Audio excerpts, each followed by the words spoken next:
The house belongs to my Anna now. Patricia's smug voice crackled through my phone's speaker. I've changed all the locks. Don't bother coming back. I stood outside the small clinic in Guatemala where I'd been volunteering for the past 3 months, the humid air clinging to my skin as I processed her words. Interesting, I replied, keeping my voice steady. And how exactly did you manage that, Patricia? She laughed, the sound sharp and bitter. Of Elizabeth, you're so naive. Did you really think James' old documents would hold up? I've taken care of everything while you've been playing savior to those foreign children.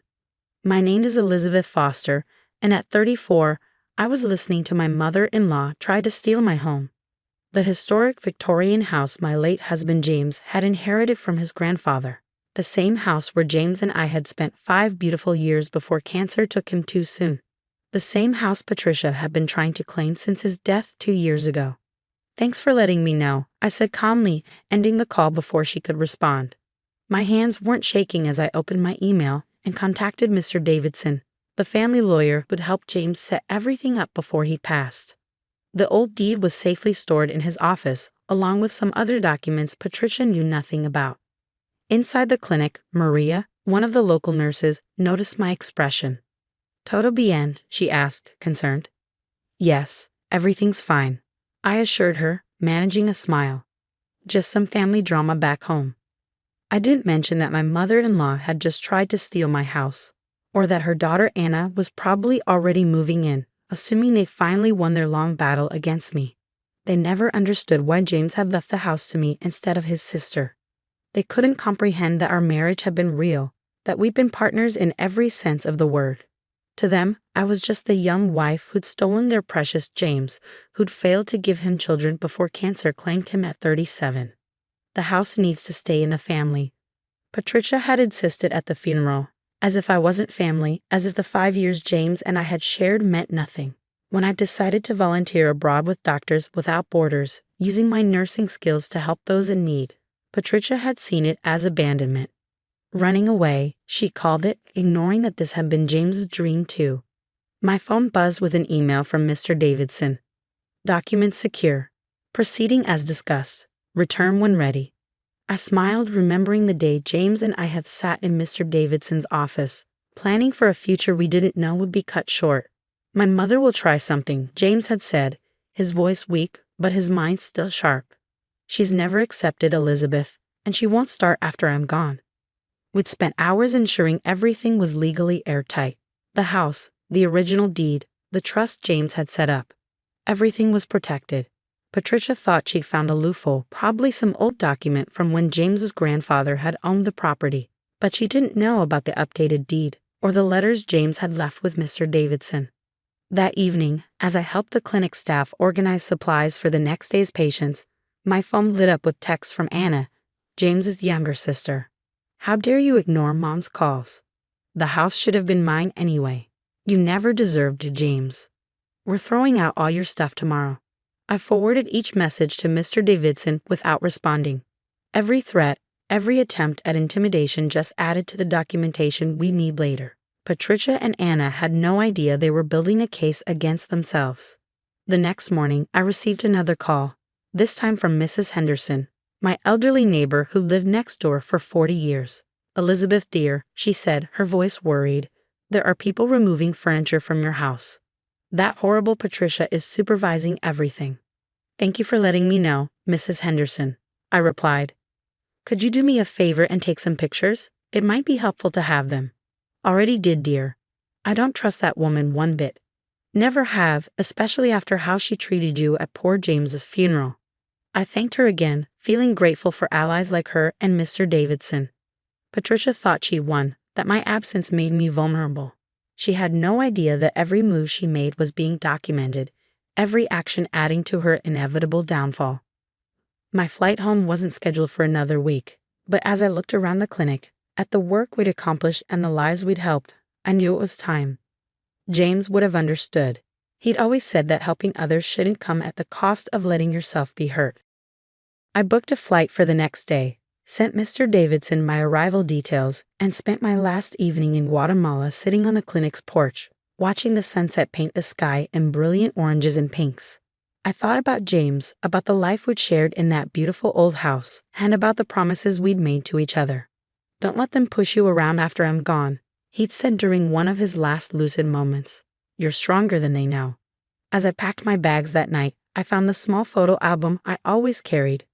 Pictures of James and me in happier times, most of them taken in the house Patricia now thought she could steal. There we were on the front porch, painting the shutters together. In the garden we planted, by the fireplace during our last Christmas. The house wasn't just property, it was the physical embodiment of our love story, of the life we built together. Patricia thought she could erase that by changing the locks and moving Anna in. She had no idea what was coming. Tomorrow I would board a plane home, armed with more than just memories and an old deed.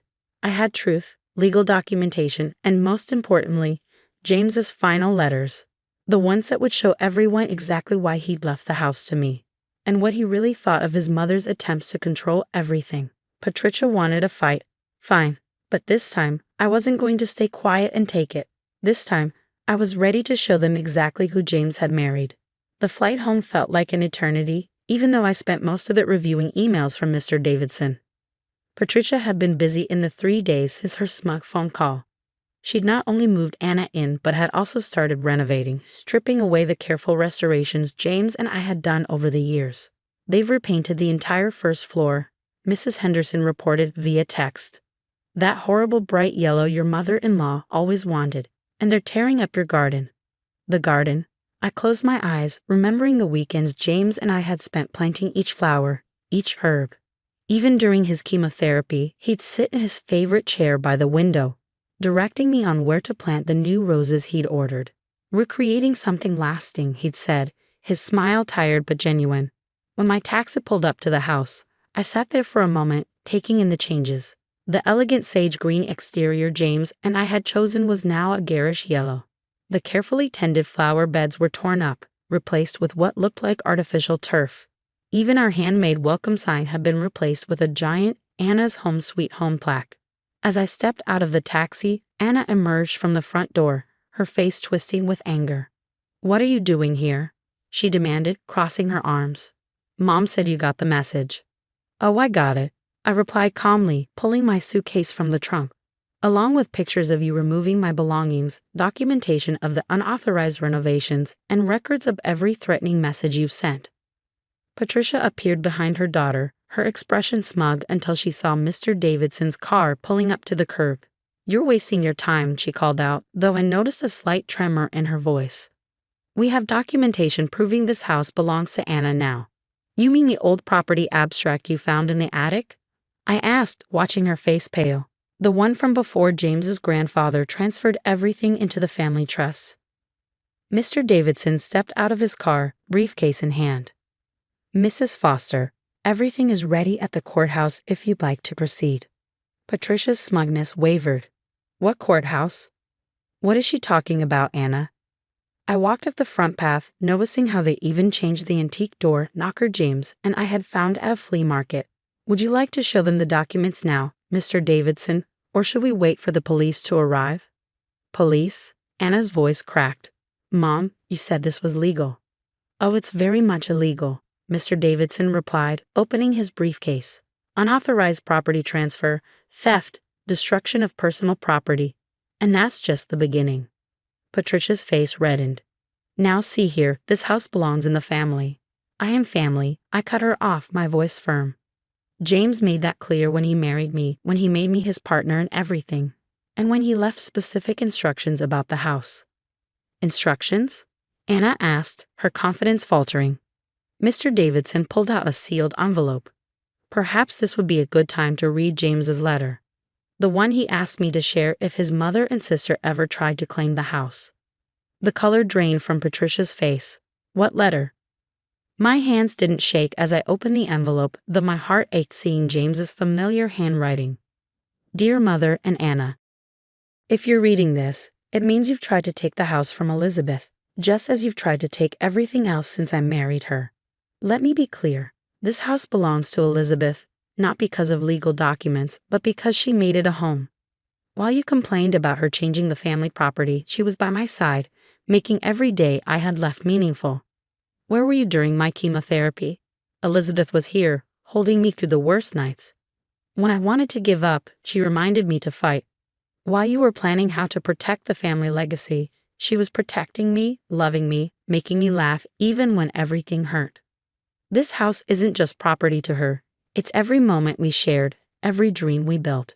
She didn't marry me for money or status, as you always claimed. She married me for love, and she loved me better than I ever thought possible. So no, Mother Anna, you don't get to take this from her, not the house, not the memories, not any of it. Elizabeth, my love, I'm sorry they're putting you through this. Show them this letter, show them the truth, and then show them the door. All my love, James. Silence fell over the porch. Anna was crying, but Patricia stood rigid, her face a mask of fury and disbelief. Now, Mr. Davidson said, pulling out more papers, shall we discuss the legal ramifications of your actions? The unauthorized changes to the property? The disposal of Mrs. Foster's personal belongings? You can't prove anything, Patricia started, but Mrs. Henderson's voice rang out from next door. Actually, I have photos of everything, time-stamped here, showing exactly who did what and when. Patricia's shoulders sagged as the weight of her actions finally seemed to hit her. The sound of a police car approaching made Anna step back, her earlier bravado completely gone. Elizabeth, she started, we didn't know. Yes, you did. I cut her off. You knew exactly what you were doing. You just didn't think I'd fight back. The police officers approached and Mr. Davidson began explaining the situation. As they took statements and documented the changes to the property, I stood in the garden James and I had planted, looking at the destruction Patricia and Anna had wrought in just a few days. But under the artificial turf, I could see the tips of our perennials pushing through. Some things were too deeply rooted to be destroyed so easily. Just like my love for James, just like my right to the home we'd built together. The day wasn't over yet, but already I could feel a shift in the air. Patricia and Anna's perfect plan had crumbled, exposed by James' own words and their own arrogance. They had gambled everything on me being too weak, too passive to stand up to them. They had forgotten one crucial thing. James hadn't married someone weak. He had married someone who would fight for what mattered, who would honor his memory by protecting what we built together.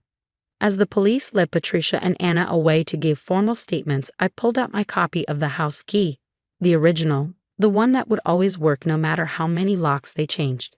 It was time to go home, really home, and begin undoing their damage. James had trusted me to protect our home. And that's exactly what I had done. 6 months later, I stood in my restored garden, watching the spring bulbs James and I had planted years ago push through the soil. The house behind me was back to its original sage green, every change Patricia and Anna had made carefully undone. It hadn't been easy, but with each restored detail, I felt closer to the life James and I had built. The legal consequences for Patricia and Anna had been swift and significant. They were ordered to pay for all damages to the property, and a restraining order kept them from coming within 500 feet of the house. Mr. Davidson had been thorough in pressing charges for their attempted theft and property destruction. You did the right thing, Mrs. Henderson said one evening, sharing tea with me on the porch where James and I used to watch sunsets. That house was never meant for them. James knew exactly what he was doing when he left it to you. She was right. The house had become more than just a building. It was a testament to love, strength, and the power of standing up for what's right. In the months since the confrontation, I'd received letters from James' extended family, many apologizing for believing Patricia's lies about me over the years. Even Anna, separated from her mother's influence for the first time, sent a letter. Elizabeth, I'm sorry. I read James's letter over and over, and I finally understand what he saw in you. What I did was unforgivable. But I want you to know I regret it deeply. You made my brother happier than I'd ever seen him. I didn't respond immediately, but I kept the letter.